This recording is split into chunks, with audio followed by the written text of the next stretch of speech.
Ako talaga magiging happy talaga ako kung may magandang ginagawa ito si Marcos. Sa loob ng 2 taon, pasyal ng pasyal gamit yung pera ng taong bayan na lalong naghihirap tayo, yung mga price hindi pa rin bumaba. Kahit yun lang ang bigyan niya ng pansin. Kasi siya yung executive, dapat gumawa siya ng paraan. Kasi nandyan yan sa batas. Yung hindi pagutuman ang taong bayan dahil nga binoto ka, dahil pangako mo tag 20 na lang yung bigas. Kayang-kaya mo yan dahil ang daming donisyon sa iba't ibang country at lalo tayo naghihilap, wala namang improvement. Palagi kang namamasyal sa labas gamit yung pera ng taong bayan at nakakuha ka ng billion of dollars at umutang ka pa.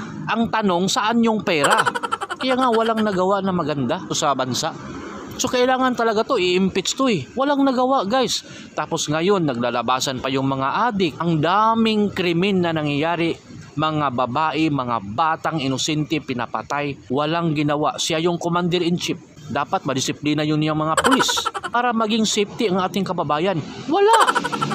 Yan ba yung mabuting president? Yan ba yung magaling na president? Yan na ba yung the best president? Walang nagawa, naghihirap na mga Pilipino.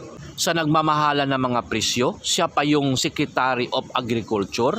Siyempre, ma-control niya yung price. Kahit hindi pa siya maging Secretary of Agriculture, ma-control pa rin yung price dahil siya yung Commander-in-Chief, siya yung President. Obligasyon niya, di pagutuman ang taong bayan. Kaya nga siya binoto eh.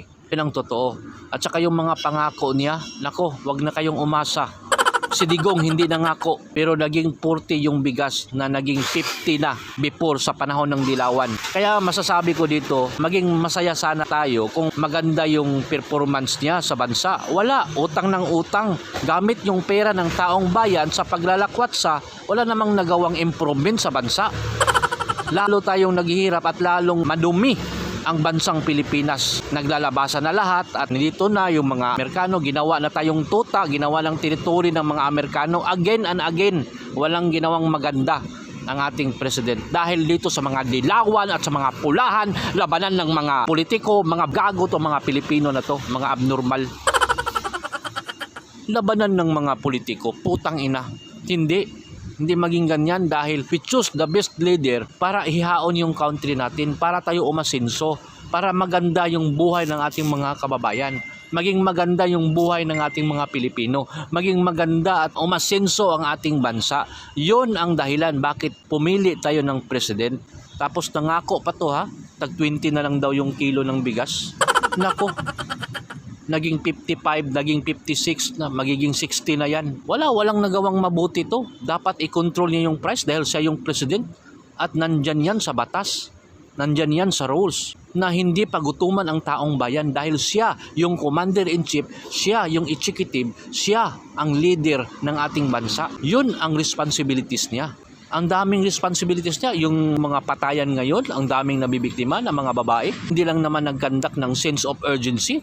So makita natin na wala talagang pakialam sa buhay ng ating mga Pilipino, itong taong to. Bakit hindi pa to na-impeach? Nananawagan ako sa mga Pilipino, kung kayo ay bulag pa at hindi pa gising, kung ano yung responsibility ng ating leader, dapat na kayo mag-isip-isip.